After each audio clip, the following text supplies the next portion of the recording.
আমার এই ঘরটায় তো আর বেশি থাকা হয় না, কারণ এই যে আবার কদিন পরে কলকাতায় আবার চলে যাবো, আবার এইগুলো এইভাবেই আর কি থাকবে।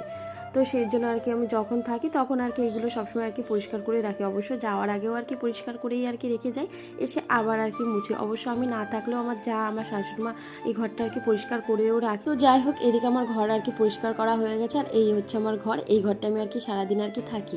তো যাই হোক, এবার আর কি ঘরগুলো আর কি মুছে নেবো। এদিকে দেখলাম যে আমার ভাসুর আর কি ওই বারান্দায় গাড়ি থাকে, তো গাড়িতে না ও খুব কাদা হয়, যার জন্য বললাম যে বারান্দাটা আর কি মুছলাম না।